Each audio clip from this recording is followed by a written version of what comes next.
मणि के साथ में अपनी पुत्री जाम्बवती को भी अर्पित कर दिया। भगवान श्री कृष्ण स्यमंतक मणि और जाम्बवती को लेकर के द्वारिकापुरी में आए हैं।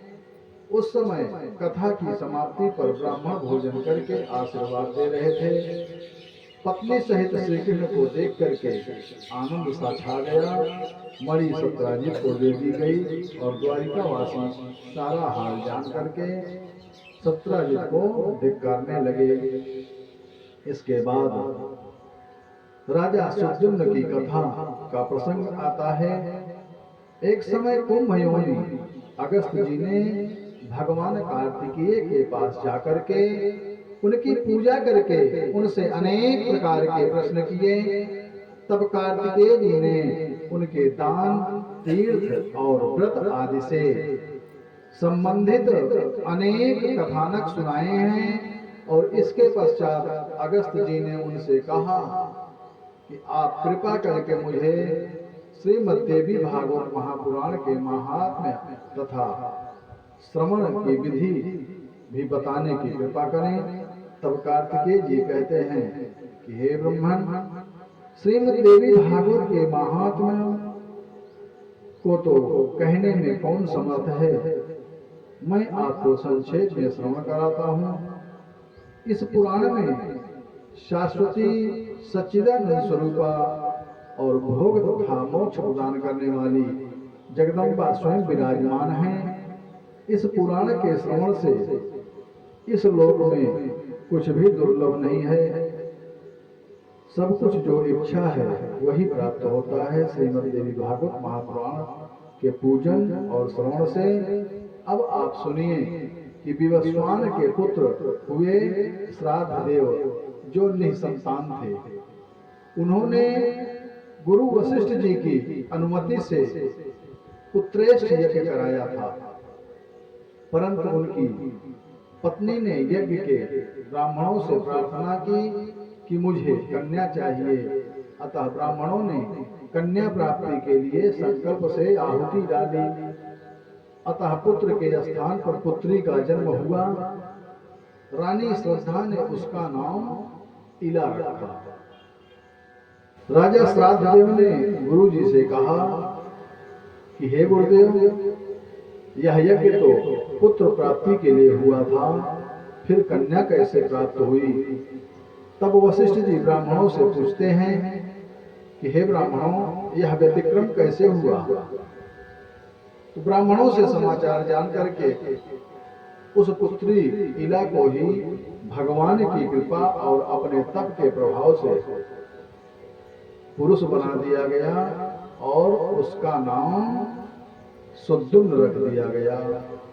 समय बीतने पर सुद्युम्न विद्यावान और युवा हो गए। एक दिन सुद्युम्न अपने सहचरों के साथ घोड़ों पर चढ़ करके हिमालय की तलहटी में एक वन से दूसरे वन में भटकते भटकते उस वन में पहुंच गए जहां भगवान शंकर अपनी पत्नी पार्वती के साथ आनंदपूर्ण मुद्रा में रमण कर रहे थे। उसी समय वहां पर भगवान शंकर की छवि निहारने उत्तम व्रत धारण करने वाले मुनि आए। लौटकर वापस चले गए। तब शिव जी ने पार्वती जी को प्रसन्न करने को जो लज्जित होकर बैठी थी, उस अरण्य को साफ दिया कि आज के बाद में जो भी पुरुष इस वन में प्रवेश करेगा उस स्त्री भाव को प्राप्त करेगा। इस जंगल में जो भी पुरुष आएगा वह स्त्री हो जाएगा। सुद्युम्न के साथी जैसे ही उस वन में प्रवेश करने लगे, सभी स्त्री बन गए। उनके घोड़े घोड़ी बन गए। सभी उस वन में विचरण करने लगे। सुद्युम्न अति सुंदर रूपवान स्त्री बन गया था।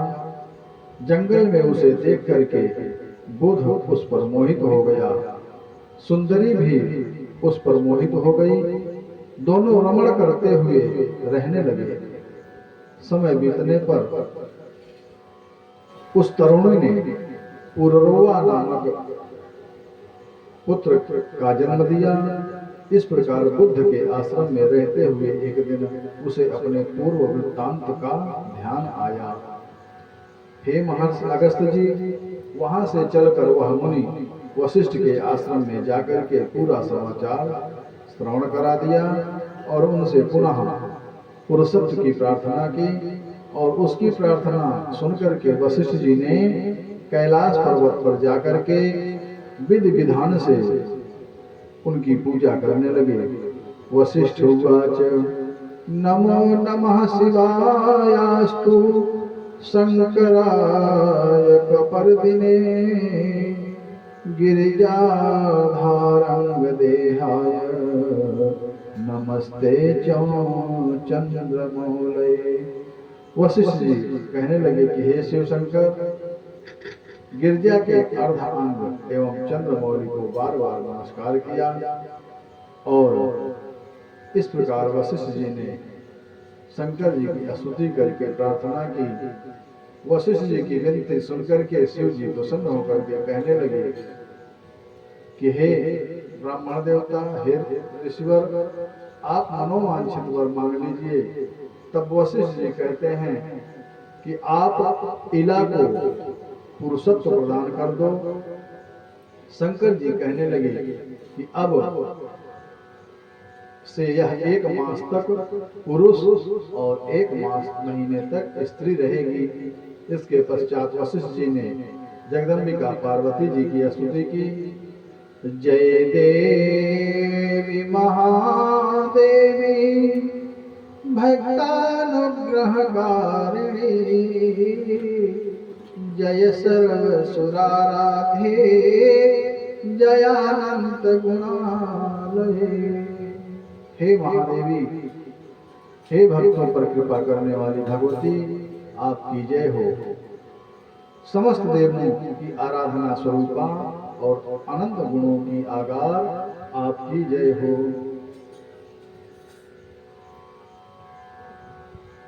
आपके चरण कमलों की सेवा से ही ब्रह्मा, विष्णु तथा महेश आदि देवता विश्व के सृजन, पालन तथा संहार हेतु सामर्थ्य प्राप्त करते हैं। हे माता, आप अर्थ, धर्म, काम तथा मोक्ष प्रदान करने वाली हैं। मैं आपको बारंबार प्रणाम करता हूँ। स्तुति से प्रसन्न होकर के जगदम्बा ने कहा कि हे मुनिश्रेष्ठ, मैं आपका मनोरथ जान गई हूँ और आप जाकर के सुद्युम्न को 9 दिनों में मुझे प्रसन्नता प्रदान करने के निमित्त श्रीमद्देवी भागवत पुराण का प्रेम पूर्वक श्रवण कराइए। उसके श्रवण मात्र से सुद्युम्न स्त्री जो बने हैं वो सर्वदा के लिए पुरुषत्व की प्राप्ति करेंगे। ऐसा कह करके शिव और शिवा दोनों अंतर्धान हो गए। वहां से आकर के वशिष्ठ जी ने अश्विन मास क्वार के महीने में शुक्ल पक्ष के नवरात्र में विधान के अनुसार श्रीमद्देवी भागवत की कथा श्रवण कराई। माता की कृपा से सुद्युम्न को सदा के लिए पुरुषत्व प्राप्त हो गया और वशिष्ठ जी ने उसे राज सिंहासन पर विराजमान करके राज्याभिषेक कर दिया। सुद्युम्न ने प्रजाओं को प्रसन्न करते हुए राज्य किया तथा अनेकों यज्ञ किए। अंत में पुत्रों को राज्य दे करके देवलोक को प्रस्थान कर गए। इसके पश्चात रेवती नक्षत्र का पतन, पुनः स्थापन तथा राजा दुर्दम को पुत्र प्राप्ति की कथा आती है। अगस्त जी कहते हैं कि हे कार्तिकेय जी, अब आप मुझे श्रीमद्देवी भागवत के दूसरे महात्म की कथा सुनाइए। तब कार्तिकेय जी कहने लगे कि हे अगस्त जी, एक ऋतवाक नाम के मुनि थे। रेवती नक्षत्र के अंतिम भाग में गंडांतक योग में उनके यहाँ एक पुत्र पैदा हुआ। उन्होंने उसके जातक कर्म आदि संस्कार समयानुसार किए, परंतु जब से वह पुत्र पैदा हुआ तब से बालक की माता रोगग्रस्त रहने लगी। महात्मा ऋतवाक का मन भी काम, क्रोध, लोभ और मोह से ग्रसित रहने लगा। मुनि सोचते हैं ऐसा कैसे हो रहा है, जब से पुत्र पैदा हुआ है मुनि का मन अशांत रहने लगा। बड़ा होने पर वह माता पिता की शिक्षा पर कभी भी ध्यान नहीं देता था। जवान होने पर वह किसी मुनि पुत्र की पत्नी को बलपूर्वक हरण कर लाया। पुत्र का ऐसा आचरण देख करके ऋतवाक मुनि सोचते हैं कि अपुत्रता नृणां न कदाचित् कुपुत्रता, मनुष्यों के लिए पुत्रहीन रह जाना अच्छा है, परंतु कुपुत्र की प्राप्ति कभी भी ठीक नहीं है।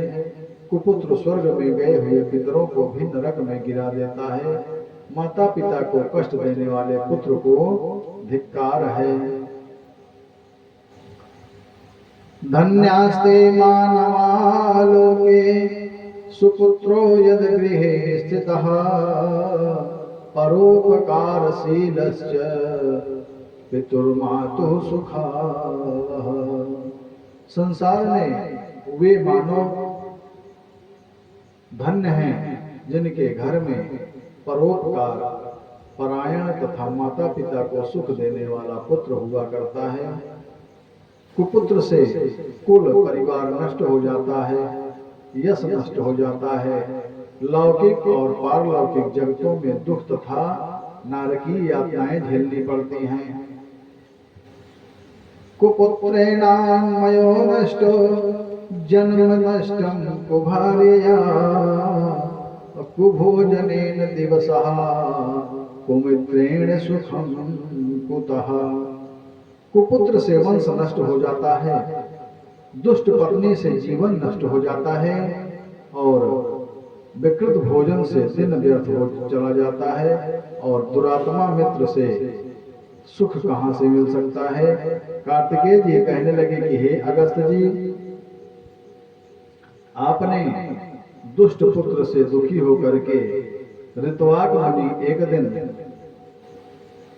गर्ग ऋषि के पास जाकर के कहने लगे कि हे भगवान, आप ज्योतिष शास्त्र के आचार्य हैं, मुझे मेरे पुत्र की दुशीलता का कारण बताइए। मैंने गुरु सेवा की, पत्नी के साथ गृहस्थ धर्म का पालन यथोचित रीत से किया, परंतु मेरे घर यह दुष्ट पुत्र मेरे दोष से या भार्या मेरी पत्नी के दोष से पैदा हुआ है। तब गर्ग मुनि कहने लगे कि हे मुनि, इसमें न तो आपका दोष है और न तो वंश का दोष है, न बालक की माता का दोष है। यह आपका पुत्र रेवती नक्षत्र के अंतिम भाग गंडांतक में पैदा होने से इसकी बुद्धि दुष्ट है। तब गर्ग मुनि की बात को सुनकर के ऋतवाक मुनि दुखी होकर के रेवती को आकाश से नीचे गिरने का शाप दे दिया। उसी समय लोगों को देखते देखते रेवती नक्षत्र कुमुद पर्वत पर जाकर गिरा। तभी से उस पर्वत का नाम रेवतक हो गया। रेवती नक्षत्र के गिरने से वहां एक सुंदर कन्या उत्पन्न हो गई। उस लक्ष्मी जैसे सुंदर कन्या को देख करके प्रमुच ने उस कन्या का नाम रेवती रख दिया और उसे अपने आश्रम में ले जाकर के उसका पालन पोषण करने लगे। समय पाकर के कन्या विवाह योग्य हो गई तो योग्य वर की खोज में अग्निशाला में जाकर के अग्निदेव की स्तुति करने लगे। उनकी स्तुति से प्रसन्न होकर के अग्निदेव ने कहा कि हे मुनि, इस कन्या के पति धर्म परायण वीर और मृदभाषी राजा दुर्दम होंगे, जो प्रियव्रत के वंशज विक्रमशील के पुत्र हैं।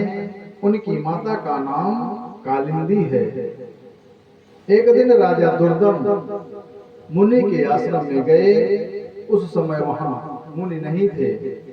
उन्होंने रेवती से पूछा कि हे प्रिय, महर्षि प्रमुच कहाँ गए हैं? तब रेवती ने कहा कि वो तो अग्निशाला में गए हैं। तब राजा दुर्दम आश्रम से निकल करके अग्निशाला के द्वार पर गए। वहां पर मुनि को दंडवत प्रणाम किया और मुनि ने अपने शिष्य गौतम से उनको अर्घ्य दिलवाया। राजा ने उसे प्रसन्नता से स्वीकार किया और दिए गए आसन पर बैठ गए। मुनि ने उनसे आशीर्वचन कह करके कुशलता का समाचार पूछा और कहा कि आपकी पत्नी तो आश्रम में रेवती हैं, जिससे आपने प्रिय संबोधन किया था। प्रिय शब्द संबोधन करके पूछा था। तब राजा कहने लगे कि हे मुनिवर, मैंने तो सामान्य भाव से ऐसे कह दिया था, मेरा कोई प्रिय शब्द कहना कोई दूषित भाव नहीं था, अतः आप क्रोधित ना हो।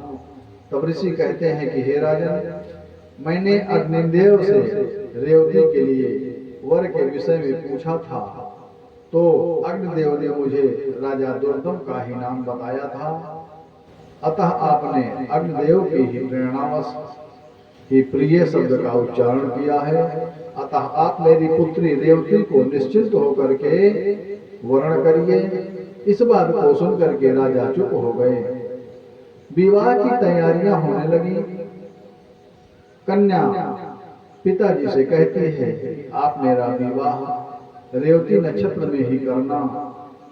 तब ऋषि कहते हैं कि उस नक्षत्र रेवती को ऋतवाक ऋषि ने पृथ्वी पर गिरा दिया था। तब रेवती कन्या ने ऋषि से कहा कि क्या संसार में ऋतवाक ऋषि ने तपस्या की थी, सो उसके फलस्वरूप अपने तेज से उस रेवती नक्षत्र को पृथ्वी पर गिरा दिया था। क्या आप उनसे कम तपस्वी हैं? आप रेवती नक्षत्र को पुनः आकाश में स्थापित करके उसी नक्षत्र में मेरा विवाह कराइए। पुत्री के कहने पर प्रमुख मुनि ने अपने तपोबल से नक्षत्र मंडल में पुनः स्थापित करके उसी रेवती नक्षत्र में कन्या रेवती का राजा दुर्दम से विवाह कर दिया। और मुनि ने राजा से कहा कि हे राजन, अब आपकी क्या अभिलाषा है, उसे मैं पूरी करूंगा। तब राजा दुर्दम कहते हैं कि हे मुनिवर, मेरी अभिलाषा है कि मुझे एक मनमंत्राधिपति पुत्र की प्राप्ति हो जाए।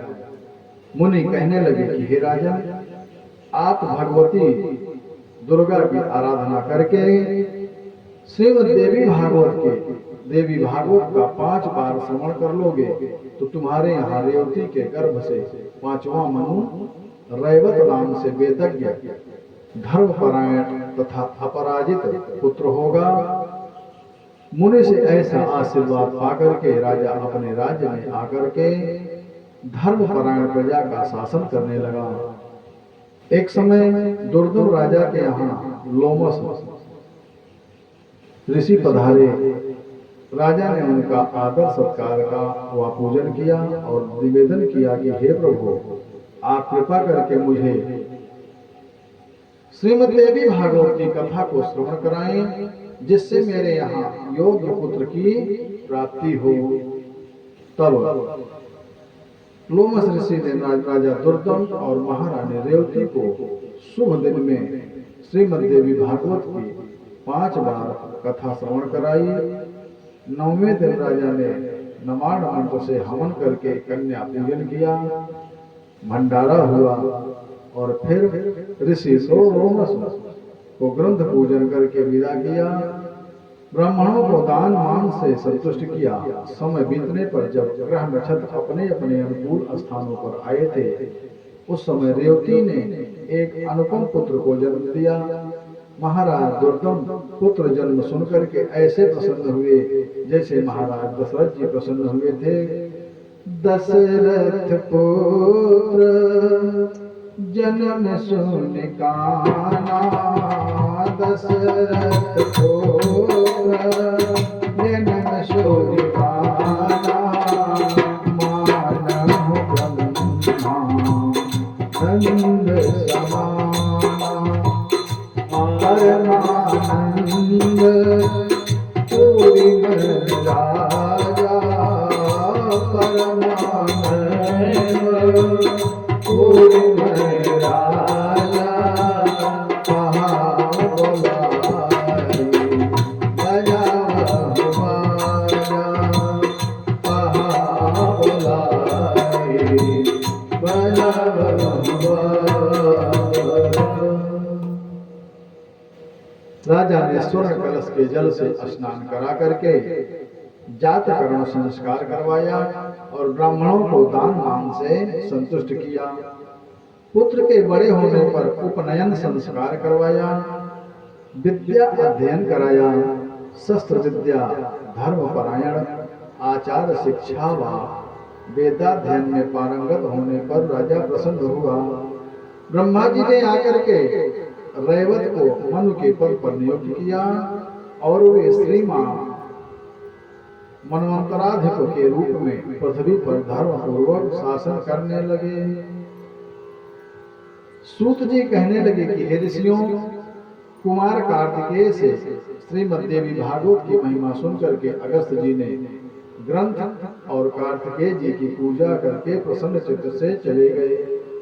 जो प्राणी इस महात्मा का श्रवण व पाठ करता है वह इस लोक में सुख भोग करके अंत में मोक्ष को प्राप्त करता है और संसार से एक दिन सभी को जाना पड़ेगा।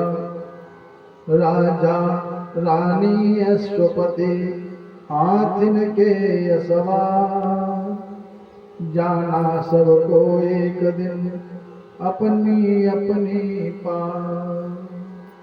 इसके बाद श्रीमद्देवी भागवत पुराण की श्रवण विधि, नियम, फल तथा महात्मा का वर्णन की चर्चा आती है। ऋषि कहते हैं कि हे सूत जी, अब आप हमें श्रीमद्देवी भागवत पुराण श्रवण आदि के कथानकों को श्रवण कराइए। तब सूत जी कहते हैं कि सूत उवाच आदौ दैवज्ञमाहूय मुहूर्तं कल्पये सुधीः आरभ्य शुचे मासं तुमास कटकं स्वभावम्।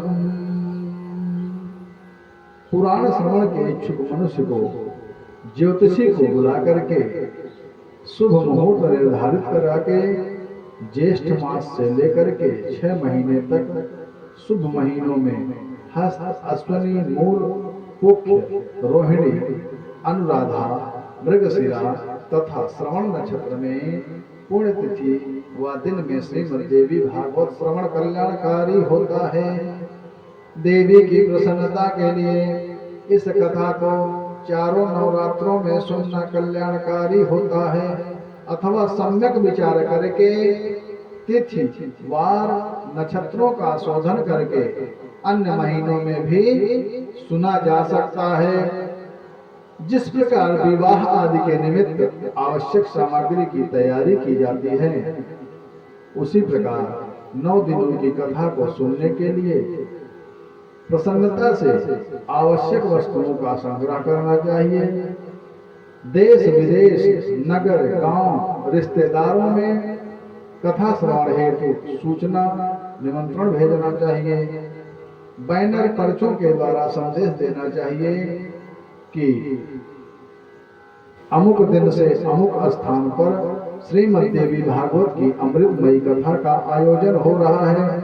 जैसे कि इस ध्वनि विस्तारक यंत्र के द्वारा श्री शिव शक्ति नारायण महायज्ञ के द्वारा श्री शोभनाथ बाबा धाम में नगरवासी, क्षेत्रवासी, ग्रामवासी जहां तक आवाज पहुंच रही है, सभी भक्तों को आज 2-3 दिन से आमंत्रण दिया जा रहा है, निवेदन किया जा रहा है कि 13 तारीख से लेकर के 21 तारीख तक बाबा श्री शोभनाथ धाम में श्रीमद् देवी भागवत महापुराण की कथा श्रवण कराई जाएगी। आप सभी भक्तजन जहाँ भी हैं, जैसे भी हैं, जो यहाँ पर आ सकते हैं और जो नहीं आ सकते हैं, वहीं से अपने कानों को, अपने मन को यहाँ लगा करके माँ जगदम्बा की कथा को सुन करके अपने जीवन को धन्य बनावें। इसी प्रकार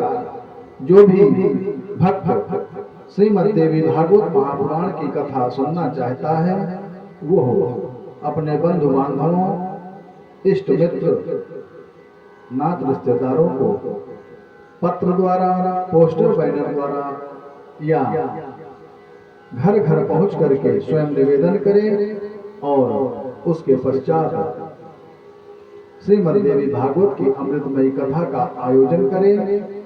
सभी संत भक्तों को सादर आमंत्रित करें और निवेदन करें कि हे प्रभु, हे भक्तजनों, आप यहाँ उपस्थित होकर के श्रीमद् देवी भागवत महापुराण कथा का रसपान करें और अपने जीवन को धन्य बनावें।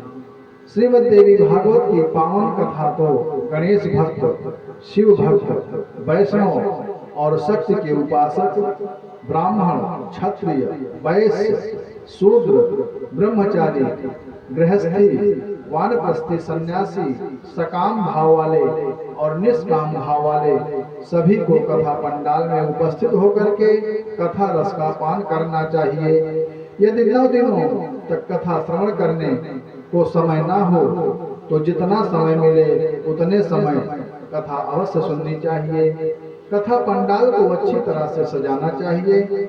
सामर्थ्य अनुसार जो भी व्यवस्था हो कथा पंडाल को सजाना चाहिए। जहाँ पंडाल बना है वहाँ एकता करके, श्रम दान करके, जमीन को समतल करके, पानी का छिड़काव करके, दरी मैटी बिछा करके श्रोताओं को आदर से बिठाना चाहिए। कथावाचक का आसन दिव्य सजा हुआ पूर्वाभिमुख या उत्तराभिमुख होना चाहिए। और कथावाचक कैसा होना चाहिए? वाग्वेदान्तस्य शास्त्रज्ञो देव्याराधन तत्परः दयालुर्निस्पृहो दक्षो धीरो वक्तोत्तमो मतः। कथावाचक बोलने में श्रेष्ठ, संयमी, शास्त्रज्ञ और देवी की आराधना में तत्पर, देवी की आराधना करने वाला, दयालु, लोभहीन, दक्ष तथा धैर्यशाली गुणों वाले कथावाचक को उत्तम कथावाचक माना गया है। श्रोता भी भक्त, देशभक्त, कथा रस प्रेमी, उदार और लोभ रहित, विनम्र और अहिंसक होना चाहिए। कथावाचक पाखंडी, लोभी, कामी, धर्म का दिखावा करने वाला, निष्ठुर तथा क्रोधी नहीं होना चाहिए। और श्रोताओं की शंकाओं के निवारण हेतु कथावाचक के साथ एक ऐसा सहायक होना चाहिए जो गुणी और पंडित हो। पंडित क्या है? यस्य कृतं न विघ्नन्ति शीतमुष्णं भयं रतिः समृद्धरसमद्धर्वासा वै पंडित उच्यते। अर्थात सर्दी, गर्मी, भय, अनुराग, समृद्धि, दरिद्रता जिसे विचलित नहीं करते वही पंडित कहा जाता है। कथावाचक का सहायक शांत स्वभाव वाला और वाद विवाद में अद्वितीय होना चाहिए, जो श्रोताओं की शंकाओं का उचित समाधान कर सके। कथा प्रारंभ के एक दिन पूर्व ही श्रोता और वक्ता को अपना क्षौर कर्म करवा लेना चाहिए। कथा प्रारंभ वाले दिन स्नान आदि नित्य कर्मों से निवृत्त होकर के गणेश पूजन करके गौदान करें। फिर कलश स्थापन, 10 दिक्पाल, बटुक, क्षेत्रपाल, योगिनी और मातृकाओं, नवग्रह, विष्णु तथा शंकर जी का पूजन करना चाहिए। तत्पश्चात श्रीमद् देवी भागवत ग्रंथ का पूजन करना चाहिए। कथा की निर्विघ्नता के हितार्थ 5 ब्राह्मणों का वर्ण करना चाहिए। उनसे नित्य प्रति नमाण मंत्र का जप एवं दुर्गा सप्तशती का पाठ कराना चाहिए। अंत में प्रदक्षिणा करके नमस्कार कर पश्चात देवी की स्तुति करें कि हे माँ कात्यायनी, हे महामाई, हे ब्रह्मा विष्णु महेश से पूजित माता जगदम्बा, आप मेरे ऊपर प्रसन्न हो जाइए तथा मुझे मनोवांछित वर वरदान कीजिए। आपको बार बार प्रणाम है। फिर शांत चित्त होकर के कथा श्रवण करें। उस समय वक्ता को शुद्ध मन से साक्षात व्यास जान करके विधिवत पूजन करें और उनको वस्त्र आभूषण से तथा माला आदि पहना करके हाथ जोड़ करके नमस्कार करके प्रार्थना करें कि हे व्यास जी, आप कथा रूपी चंद्रमा की ज्योति से मेरे अंतःकरण के अंधकार को नष्ट कीजिए फिर श्रद्धा से ब्राह्मणों का पूजन करके निश्चिंत मन से अपने आसन पर बैठ करके कथा श्रवण करें। कथा के दिनों में एक बार ही हविष्यान्न का भोजन करें। दूध फलाहार इतनी मात्रा में लें कि जिससे कथा श्रवण में विघ्न ना आवे, नींद ना आवे। ब्रह्मा विष्णु महेश में भेद दृष्टि वाले पाखंडी, हिंसक, नास्तिक और विप्रद्वेषी, ब्राह्मण विरोधी, पराई स्त्री, पराया धन, ब्राह्मण का धन तथा देवताओं की संपत्ति को हड़पने वाले को कथा श्रवण का अधिकार नहीं है। कथा सुनने वाले व्रती को मांस, मसूर, लहसुन, मूली, हींग, प्याज, गाजर, बैगन, बासी भोजन, तेल, दाल और मधु का सेवन नहीं करना चाहिए। ब्राह्मण द्रोही, पतित और संस्कारहीन, चांडाल, यमन, अंत्यज, वेद विहीन, रजस्वला स्त्री से कथाव्रती वार्तालाप नहीं करना चाहिए। कथा सुनने वाले को विनयशील, पवित्र, दयालु तथा उदार मन वाला होना चाहिए। इस कथा को सुनने से कुष्ठी, श्वेत कुष्ठी, जिसको कुष्ठ रोग हुआ हो उसे कुष्ठी कहते हैं, और सफेद कुष्ठ, श्वेत कुष्ठी, क्षय रोगी, पापी, दरिद्र, संतानहीन, बंध्या स्त्री, मृत वत्सा, काकवंध्या, एक संतान होकर के बंद हो जाए, आज सभी के कष्ट दूर होते हैं। 9 दिन की कथा में किया गया दान, हवन और जप अनंत फलदायक होता है। संपूर्ण कथा श्रवण से मनुष्य को भगवती की कृपा से भोग और मुक्ति दोनों प्राप्त हो जाती है। पुस्तक और कथावाचक दोनों को प्रतिदिन पूजा करनी चाहिए।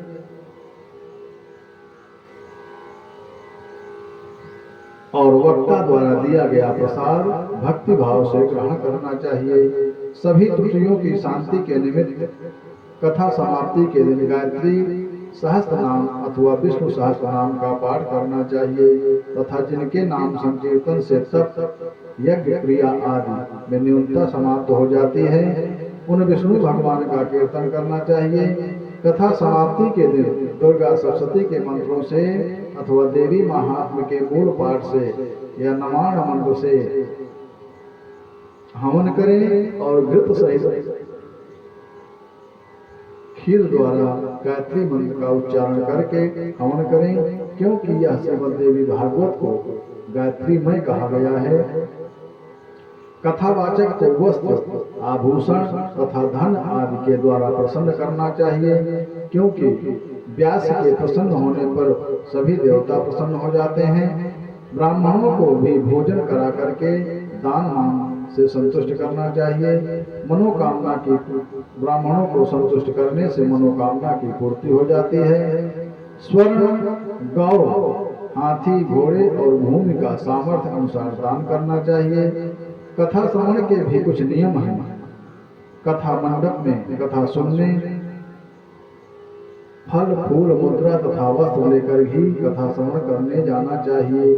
खाली हाथ कथा सुनने नहीं जाना चाहिए। कथा व्यास से ऊंचे आसन पर बैठ करके कथा नहीं सुननी चाहिए। वीरासन से कथा नहीं सुननी चाहिए। और कथा श्रवण करते समय तर्क, वितर्क व वार्ता करने वाला गधे की योन में फिर गिरगिट योन में जाता है। कथा की निंदा करने वाला कुत्ते की योन में जाता है। और कथा व्यास के बराबर बैठ करके कथा सुनने वाला नरकगामी होता है। कथा वक्ता को प्रणाम किए बिना कथा सुनने वाला अर्जुन वृक्ष बनता है और लेटे लेटे कथा सुनने वाला अजगर होता है। जो कभी कथा नहीं सुनता वह नरक यातना भोग करके ग्राम सूकर होता है। जो कथा वक्ता को आसन, कम्बल, पात्र, द्रव्य, फल, वस्त्र तथा अन्न प्रदान करते हैं वे भगवान के परम पद को प्राप्त होते हैं। अन्य पुराणों की कथा से श्रीमद् देवी भागवत की कथा सुनने का 100 गुना फल मिलता है। जितने भी पुराण हैं, जितनी भी कथाएं हैं, उन कथाओं को सुनने से ज्यादा, श्रीमद् देवी भागवत कथा सुनने से उनसे ज्यादा 100 गुना फल प्राप्त होता है। यथा सविश्च प्रवरा गंगा देवेषु शंकरः काव्ये रामायणं यज्ज्योतिष्मत्सु यथा रविः। जिस प्रकार नदियों में गंगा श्रेष्ठ हैं, देवताओं में शिव जी श्रेष्ठ हैं और काव्यों में वाल्मीकि रामायण श्रेष्ठ है, तथा तेजस्वी में सूर्य सर्व श्रेष्ठ हैं। मंत्राणां चैव सावित्री पापनाशे हरिस्मृतिः अष्टादश पुराणानां देवी भागवतम तथा। जिस प्रकार मंत्रों में गायत्री श्रेष्ठ हैं, पापनाश के उपायों में हरि का स्मरण श्रेष्ठ है, उसी प्रकार पुराणों में श्रीमद् देवी भागवत पुराण श्रेष्ठ है। इस पुराण को जगदम्बा ने सर्वप्रथम आधे श्लोक में प्रकाशित किया था। वह बाद में शिष्य प्रशिष्यों के द्वारा देवी भागवत के रूप में कर दिया गया, जिनके श्री चरणों का आश्रय लेकर के ब्रह्मा, विष्णु और शंकर जी अपने अपने कर्मों को करने में समर्थ होते हैं। ऐसी माता भगवती जगदम्बा के श्री चरणों में मेरा सतत प्रणाम है। हम सभी का बारंबार प्रणाम है। माँ जगत जननी सभी भक्तों का कल्याण करें। इसके बाद श्रीमद् देवी भागवत महात्मा प्रकरण पूर्ण होता है। इसके पश्चात अब श्रीमद् देवी भागवत